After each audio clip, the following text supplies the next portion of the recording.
glamour about her that was just unique. She took pride in who she was. Savagely murdered in her own home. This person was so enraged that they just kept stabbing and kept stabbing and kept stabbing. She had been hit in the head to the point that it actually had changed shape. We're looking for something that's got an edge on it, but that can snap bones. Detectives uncover a trail of secrets and lies. He couldn't explain things, and he failed the polygraph miserably. What kind of animal is this person? And chase a killer that stays one step ahead of them. They fled to another country. Until a series of stunning revelations leaves an entire town in shock. Everyone was a suspect, and everyone was afraid. Here comes some guy out of the blue telling us that he's the one who committed the murder. You would think there's just a serial killer or somebody crazy running around. I was like, how could we have gotten this wrong?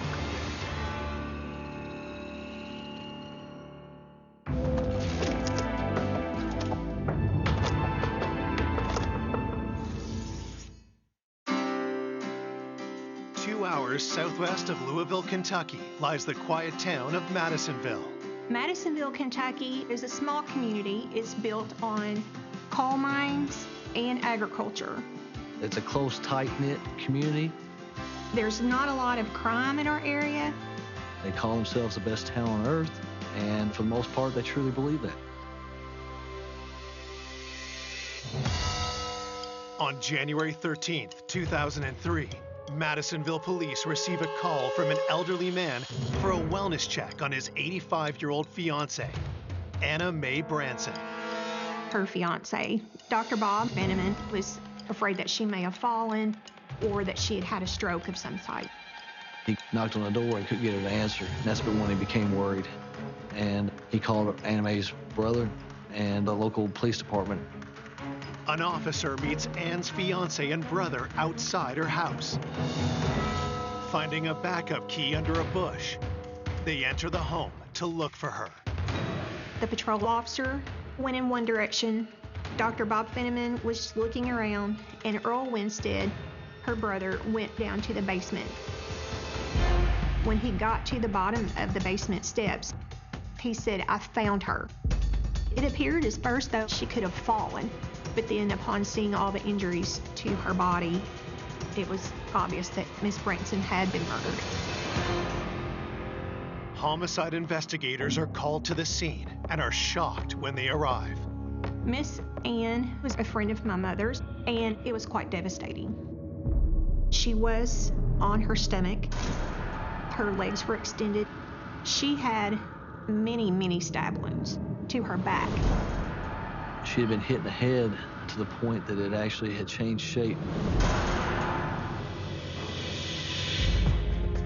Looking at the body, detectives start building a theory of what happened. She had defensive wounds on her forearms. Then she was knocked down. That's when the perpetrator really went to work. Her head was facing the small chest type freezer. There was actually two types of blood spatter on the freezer next to her head. One was like a striking motion, and one was a golf type swing, where the spin-off from the blood spatter actually landed on that. I can remember thinking that the perpetrator must have used two different weapons. The weapon was not only going through flesh and organs, going through bones, and was coming out on the floor underneath her. It was unlike anything that we'd ever seen or heard of before. Why was this defenseless woman attacked so viciously? Detectives continue their search for evidence. At the time, we didn't see anything stolen. All of her large carat jewelry were on her finger and had not been touched. The amount of damage she sustained suggests that the attacker was emotionally attached to her.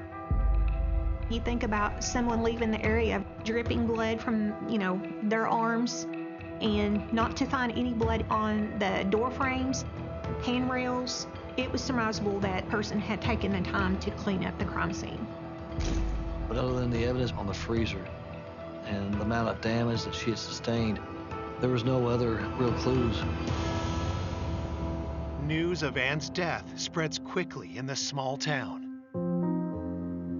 I got the call that Ann had been murdered. And not just murdered, but unbelievably, brutally murdered. It's just something that you see on the news, but it's not real until it happens in your family. I just felt like a ton of bricks had fallen on me. Having someone who was a second mother to me killed in such a horrible way is just overwhelmingly devastating.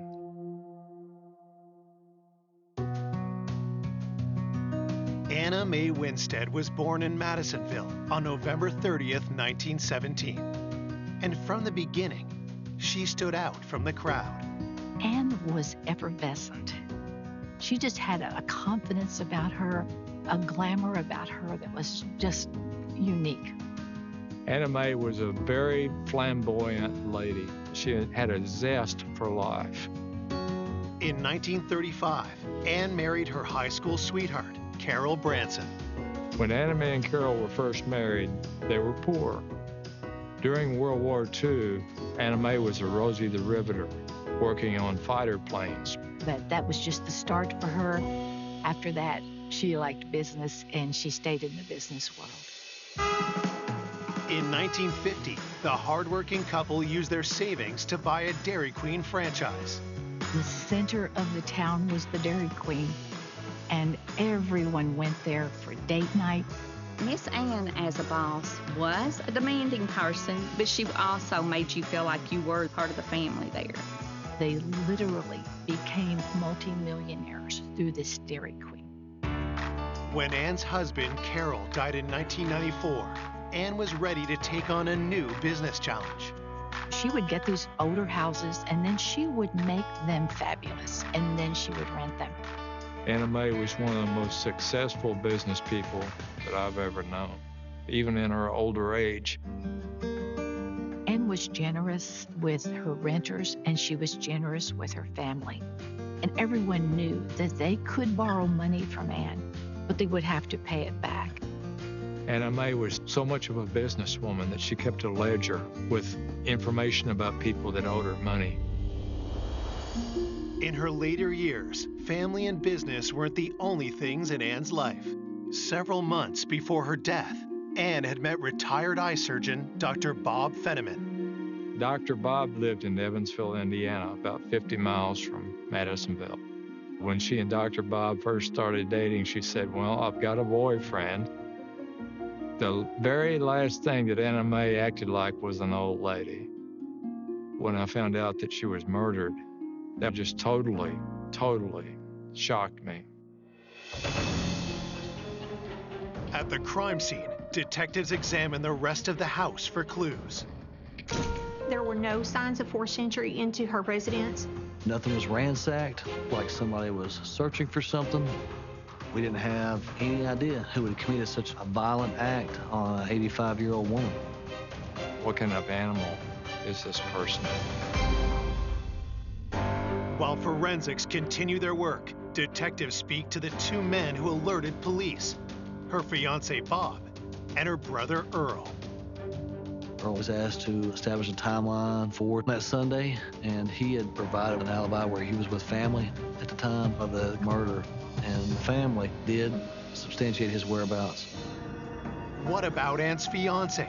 Could he have had a reason to harm her?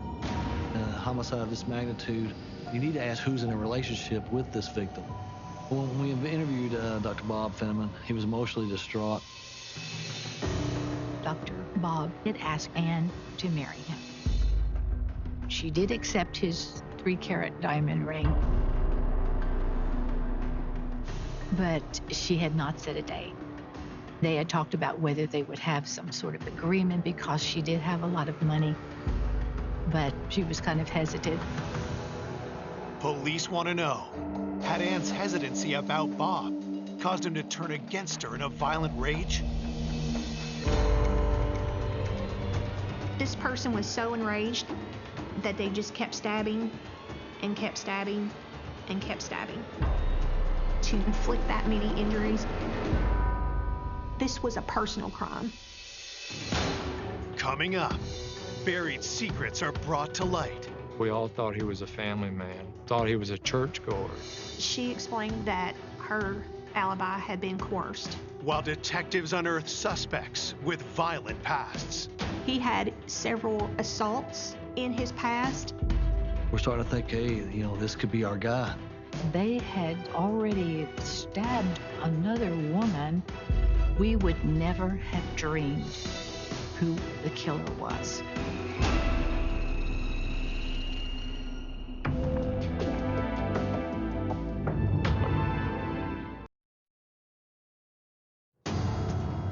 Detectives are investigating the horrific murder of elderly millionaire Ann Branson. Forensics suggests it was a crime of passion. Dr. Bob, even with his age, we did feel could be a viable suspect. Dr. Bob was from Evansville, and he drove all the time to Madisonville to court Ann, but she had not yet decided whether she was going to get married. Had Ann's reluctance turned Bob against her? Dr. Bob Fenneman was asked to establish a timeline and provide us with an alibi. The day before Miss Branson was murdered, she had gone to Evansville, Indiana, to meet up with Dr. Fenneman to go to a dance. And after the dance, Miss Branson returned to Madisonville. Sunday, he said he attempted to call her and she didn't answer the phone. It was shortly before 10 o'clock that evening, and Dr. Fenneman said that he presumed that she had gone out or that she had gone to bed early.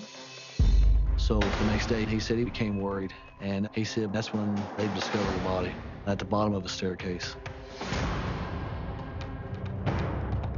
Detectives learned from speaking to her family that Ann had been to an evening church service on Sunday.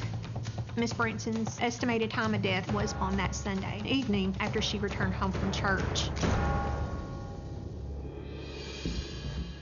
Dr. Bob said that he was at home in Evansville, Indiana. Taking no chances, investigators search his phone records. Phone calls placed Dr. Bob in Evansville, Indiana, so he would not have been in the area during the time frame of the murder. He did not have the opportunity to murder her. It just wasn't feasible for him to have committed the crime.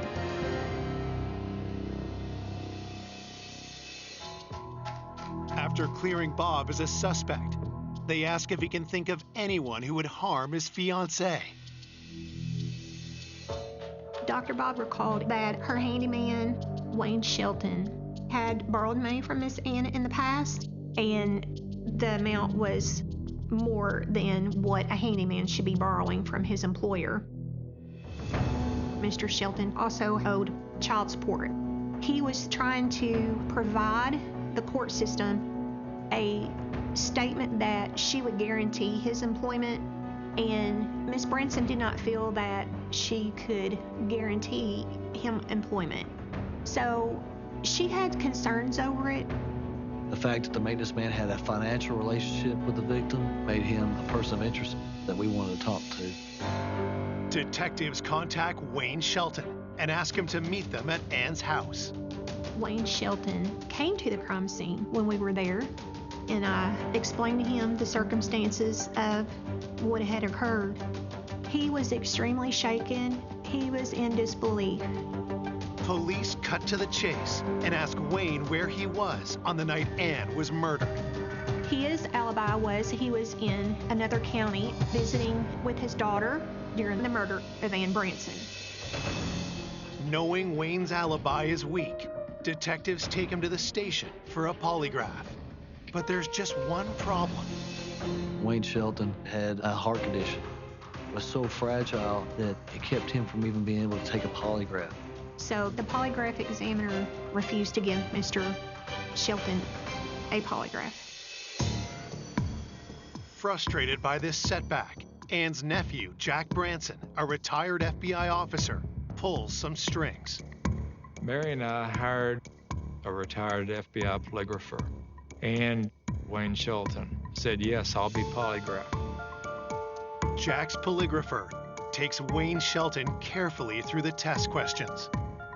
Wayne Shelton passed the polygraph with flying colors.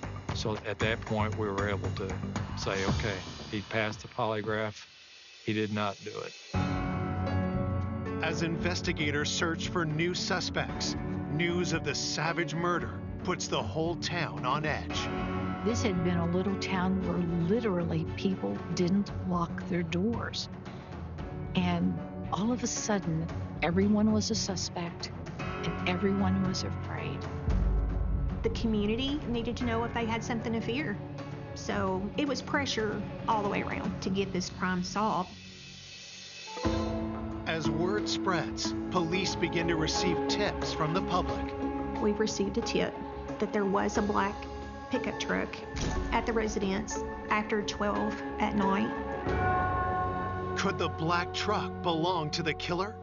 Investigators ask Ann's family if they know anyone who drives such a vehicle. We kept hearing about a crazy tenant drove a black truck. What detectives learn about Ann's tenant concerns them. Robert Prince had characteristics of a mentally unstable person.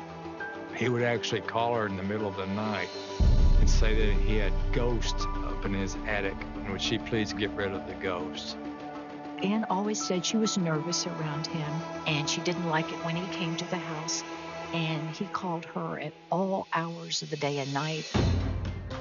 Miss Branson had received several complaints from the neighbors asking that she evict Mr. Prince from his apartment, and she didn't want to move him from that location. The family would say, don't become so involved with him. Had Ann's attempt to move Robert prompted him to attack her? If Robert Prince was mentally unstable, Ann Branson have discovered she had been involved in a dispute with a volatile tenant. Robert Prince would call Mrs. Branson at all hours, saying crazy things to her, wanting her to come over. They had warned her not to go over there by herself. due to his mental instability, he did pose a great concern for us to investigate. Searching their database, detectives find alarming information about their new suspect. Robert Prince was found to have had a violent criminal history. He had several assaults in his past, and he could express a lot of anger towards someone else. Police obtain a warrant to search his home. What we were looking for is the murder weapon. I'm looking for something that's got an edge on it, but that can snap bones and go completely through the victim's body. And I'm looking for any clothes. There's no way that the perpetrator did this without getting some of the blood on himself. But we weren't able to locate any of the items that would be of interest to us in this case. Despite the lack of physical evidence, detectives bring Robert Prince into the station for questioning. When he was taken from his residence and interrogated, he did not want to answer any questions to do with his prior criminal history. And upon initial confrontation with Robert Prince, he was extremely agitated. As he starts talking, we're picking up on his violent tendencies. We're starting to think, hey, this could be our guy. Detectives note that Robert's right arm is injured. Even though he's a man that could inflict this kind of punishment, he can't bend his right arm. And we asked him, so you right-handed or left-handed? He said, I'm right-handed.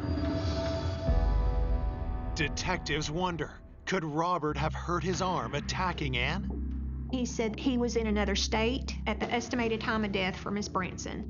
Robert Prince gave the alibi that he was with some family in Tennessee and that he had stopped in a convenience store and got some gas and got a soda or something.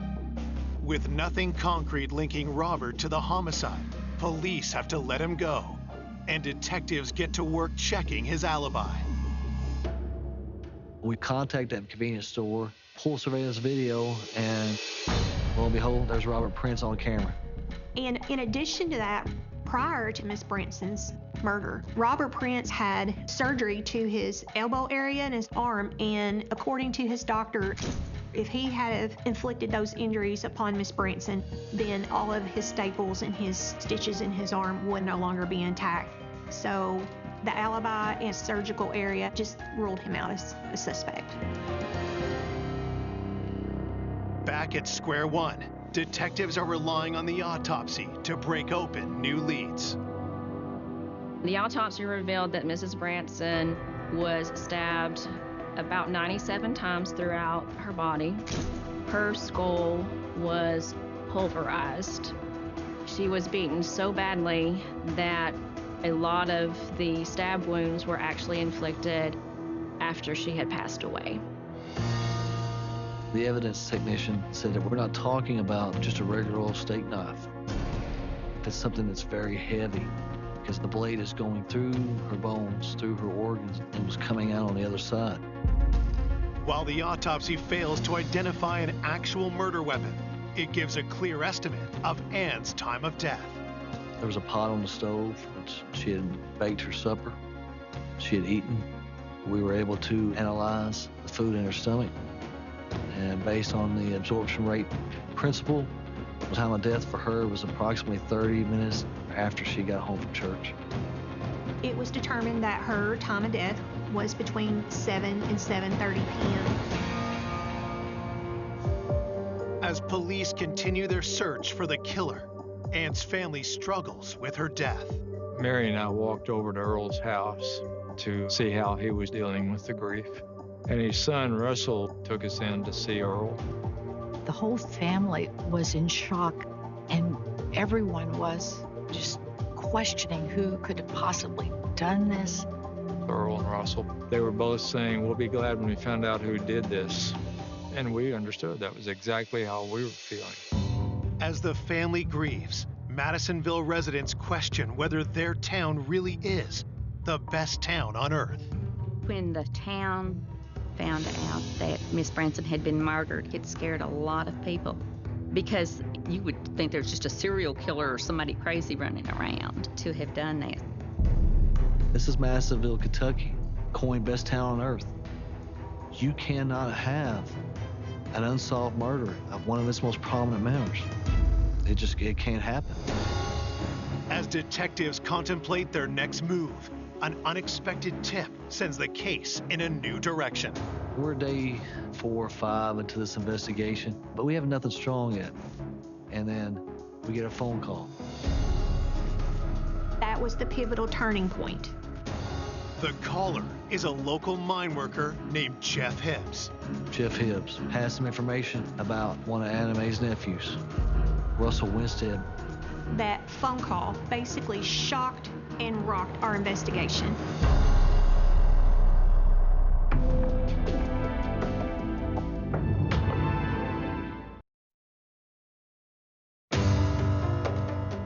Five days after the bloody murder of 85-year-old Ann Branson, police are contacted by a man named Jeff Hibbs, who makes a stunning allegation.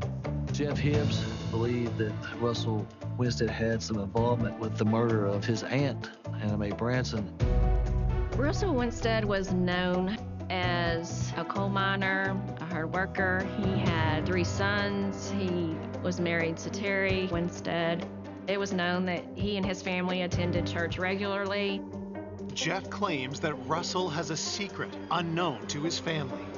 Jeff Hibbs told us that Russell Winstead had an extreme gambling addiction.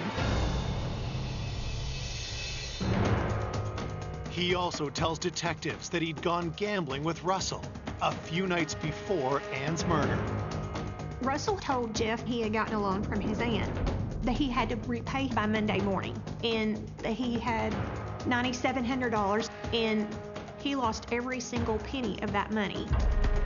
Russell told Jeff that they're all going to know about his gambling addiction because his aunt is going to expose him for borrowing money from her on a regular basis and not paying it back. Jeff tells police that on Monday, the local headlines grabbed his attention. Jeff Hibbs reads about this old lady that got murdered in Madisonville. And he was like, oh my gosh, this is the aunt that Russell had to repay by the first of the week. Detectives go back to Ann's house to search for evidence. On our second search, I found a ledger. and the large amount of loans that was written down for one nephew. They totaled up almost $100,000. The day before her murder, she had actually written down that he had received $9,700 from her and that he had paid her a check for $12,000. Detectives believe that Russell had given Ann a check in hopes of winning enough at the casino to cover it. But when the check is nowhere to be found, detectives subpoena his bank records. Upon the financial investigation, it was determined that Russell was basically shifting money around to cover the loans from his aunt, and the missing check for the $12,000 never cleared the bank. 10 days after the homicide, detectives interview Russell Winstead. Even when we told him that Miss Branson had put it in her ledger, Russell still denied any knowledge of that check. He denied having any involvement in this whatsoever. At the time of death, Russell explained that he had gone to church and that upon leaving church, he had dropped his children off at his ex-wife's house, and then that he was at home in the basement. Russell said he got home about 7:25 p.m. With Ann's time of death estimated between 7 and 7:30 p.m., detectives interview Russell's wife, Terry, to verify his alibi. Terry's explanation for Russell was down to the minute. She said, yeah, we went to church. We drove separate. He dropped his son off at his ex-wife's house, and then he got home 7:25. Russell had a solid alibi. His wife told the exact same story he did as to where Russell was on the night of Mrs. Branson's death. There's just one loose end for detectives to tie up: Russell's casino visits. I asked, you know Russell gambles, right? And she's like, yeah, I know he gambles. I was like, on a bad night, what do you think he loses? And she's like, I don't know, 2,000 or 3,000. I was like, try 38,000 on one night. And then she started bawling. This was just devastating to her because she trusted Russell. That same day, police get a search warrant for Russell's home. We didn't find the murder weapon. We didn't find any clothes that were bloodstained. But we did recover a couple of burner cell phones that his wife didn't know even existed. One of the cell phones was only used to contact a waitress at one of the casinos. Russell had a girlfriend who worked at the casino. So we talked to the waitress, and it alarmed us somewhat that even after he's a suspect of interest in a murder case, Russell was still continuing to go to the casino, still trying to be the high roller. Russell has plenty of secrets, but do money problems and infidelity make him a killer? Russell's father, Earl, told me the police are trying to jam Russell up because they need a suspect and they want to solve this case. When we found out that Russell had been living a literal double life, we were shocked. But we felt that there was no way Russell had not done this. We believed it with all of our hearts. But as they dig deeper into Russell's gambling, detectives find evidence of a man out of control. We come with a total of 236 times that Russell had visited a casino in the last year, losing hundreds of thousands of dollars in that time frame. When it's rolled up into one, you're just like going, who is this guy? The scope of Russell's betrayal prompts his wife, Terry, to kick him out of the house and return to police with a damning admission. Terry explained that her alibi had been coerced. She said that Russell is the one that told her what to say. She explained that Russell actually did not come home around 7:30 p.m., that it was more like 9. So that put him as being a person that could have committed this murder. Investigators obtain a warrant for Russell's arrest, but when they go to bring him in, they're in for a shock. Russell Winstead had fled the country. We were very concerned that he would not be brought to justice. When I found out that Russell Winstead had fled, it was my goal to get him, no matter what the cost, manpower, what it took.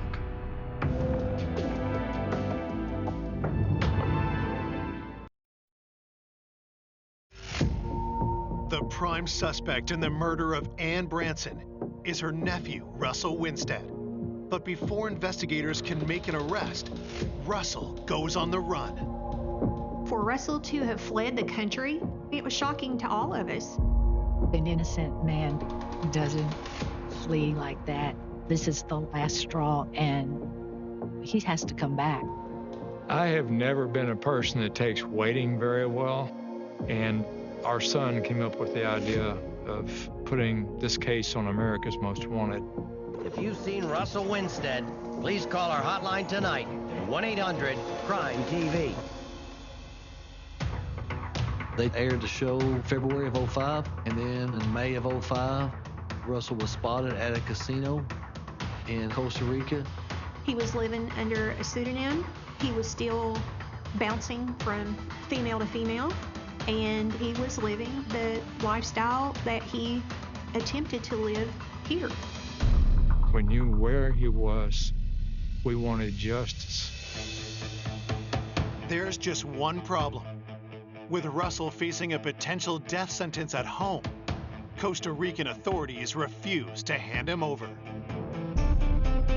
Costa Rica will not extradite anyone to the United States where the death sentence is a possibility. And also, they have gambling. So Russell had done his homework big time. While investigators strategize how to get Russell back to Kentucky, they make a troubling discovery. We found out that Russell's father, Earl, had been providing Russell with monies for his lifestyle in Costa Rica. We had a guy come forward that said that Earl was actually paying him to wire money via Western Union to Russell in Costa Rica. We believed Earl was actually aiding and abetting Russell's flight. With Earl sending his son proceeds from the estate of the person he murdered, it basically rubbed salt in the wound. It turned your stomach. Investigators set up a sting to catch Earl red-handed. So we wired this guy up as a confidential informant, and he met Earl, wired the money, and we got Earl doing that 2 or 3 times. It was verified that Earl was sending money to Russell in Costa Rica.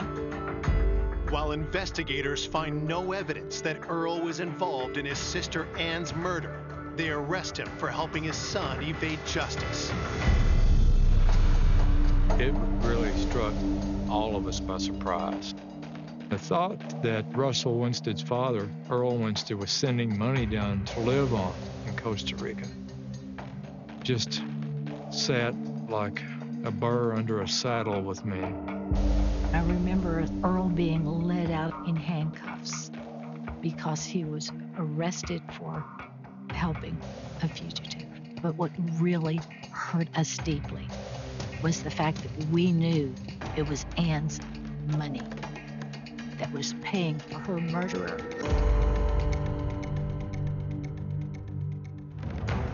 Earl eventually pleads guilty to 7 counts of hindering apprehension.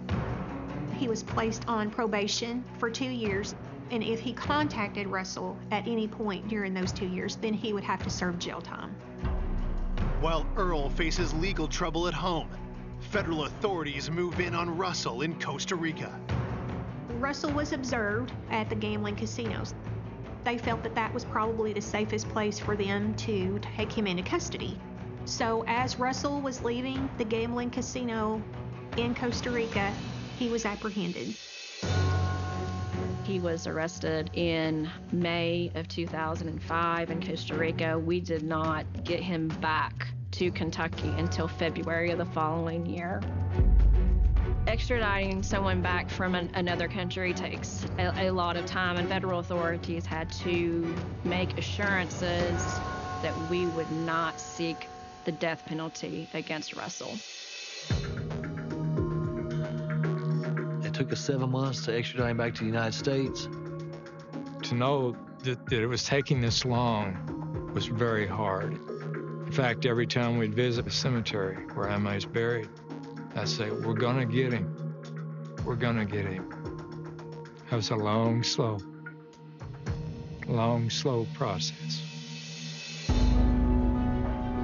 Finally, more than 3 years after Ann's murder, Russell Winstead is returned home to face trial for the murder of his aunt. That day I'll never forget. I went back to Anna Mae's grave and said, we got him. And I felt like a burden had been lifted because we knew what justice was going to be done. Upon Russell's return to Kentucky, we were preparing for a trial when we got another humongous bombshell as far as our investigation is concerned. Someone who was also charged with murder of an elderly lady came forward saying that he was the one who had killed Mrs. Branson. All of this evidence has been stacking up against Russell Winstead. And here comes some guy out of the blue telling us that he's the one who committed the murder. The confession is contained in a letter posted from Hopkins County Jail by an accused murderer named Fred Roulette. Fred Roulette basically gives detailed information on the murder of Ann Branson that was never publicly made known. He stated that the murder weapon was a Bradis hammer. It is a mining tool, and he advised that he had modified that. Fred Roulette provided a drawing of Mrs. Branson's home, and it was eerily accurate. He gives all of these details that only the killer would know. I was like, how could we have gotten this wrong?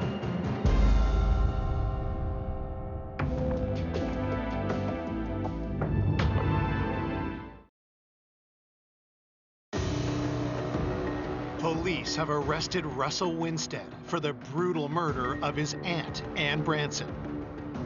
But now accused murderer Fred Roulette has confessed to the crime, leaving investigators reeling.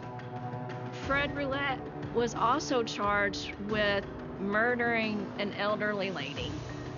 So you think, oh my gosh, did we get it wrong? It was completely devastating. So we were determined we were going to find out the circumstances of his confession. Investigators throw all their resources into checking the validity of Fred's confession. Fred was a drug addict, and he could not provide the details of the murder and robbery that he himself had committed to the level of detail that he provided about Mrs. Branson's case. When investigators check the jail records, they discover a telling detail. Fred did not come forward until after Russell had been extradited back to Kentucky, and Fred Roulette and Russell Winstead were cellmates. Already facing 25 years on a separate murder charge, Fred Roulette insists to detectives that he killed Ann Branson. Fred didn't realize until we told him that if he wanted to confess to this murder, it now packed a death penalty. After Fred heard those words, he was like, oh, no, game's off, gig's up. That's when he told investigators that he had all the intimate details of the murder from Russell Winstead. Fred Roulette was promised that his family would receive compensation. Since he was going to be in prison for the additional murder, so Fred Roulette agreed to take the false confession. With Russell's deception exposed, his trial can proceed. In July 2007, 4 years after Ann's murder, a jury hears what really happened on that Sunday night in January 2003. Mrs. Branson had loaned Russell upwards of $100,000. And Mrs. Branson notated in that ledger was that she had received that $12,000 check from Russell on Saturday as partial repayment of the loan. Russell had a large sum of money that he lost in the casino, and he made mention that he needed to pay back to his aunt on Monday. Russell knew he could not make good on that $12,000 check. I believe that Russell Winstead was so desperate that he went over and he attempted to talk Miss Ann into tearing up the $12,000 check. When that didn't work, I believe that he lost it and that he snapped. And that's when she started receiving all the damage to the 65 plus stab wounds to her back. We still do not know to this day how many times Anna Mae Branson was hit in the head. He cleaned up the crime scene, and he felt that he could get away with murder.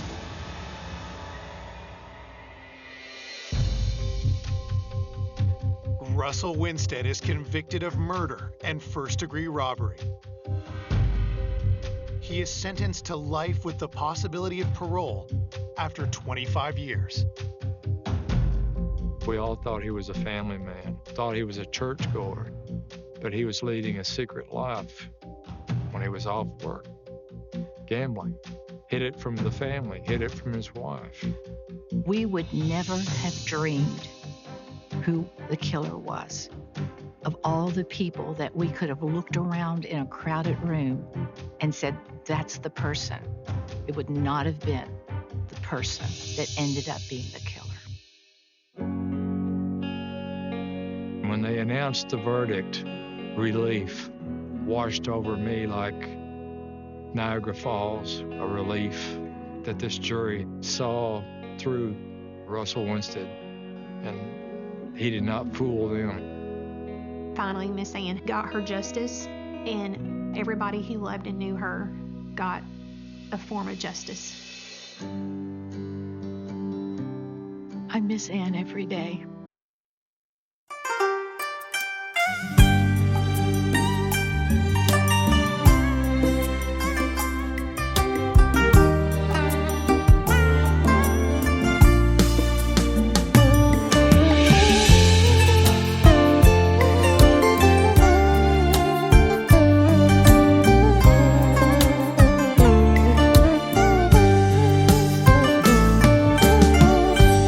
Chuyện từ một đêm cuối nẻo một người tiễn một người đi,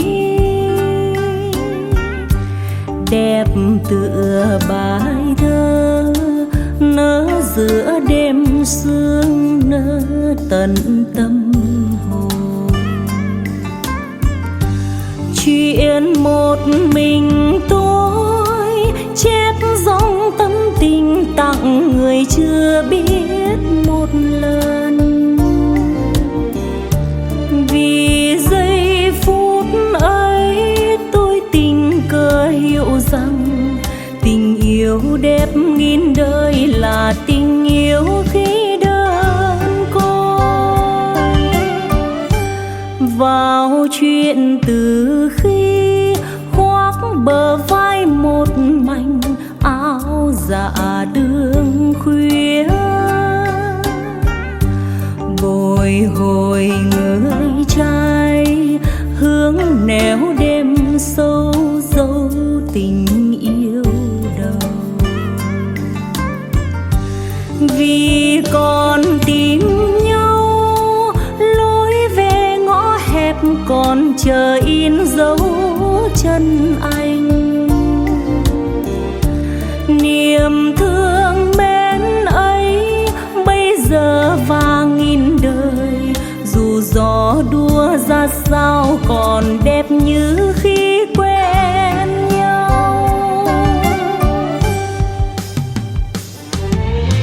Ai lớn lên không từng hẹn hò, không từng yêu thương, nhưng có mấy người tìm được một tình yêu ngát hương, mến những người chưa quen, một người ở lại đèn trăng gối mộng. Yêu ai anh băng sông dài cho đẹp lòng trai, một người tìm vui mãi tận trời nào, giá lạnh hôn đau. Một người chợt nghe gió giữa mênh mông rót vào trong lòng, và một mình tôi chép dòng tâm tình tặng người chưa biết một lần. Vì trong phút ấy tôi tìm mình thì thầm, giờ đã gặp được một nụ hoa nở về đêm.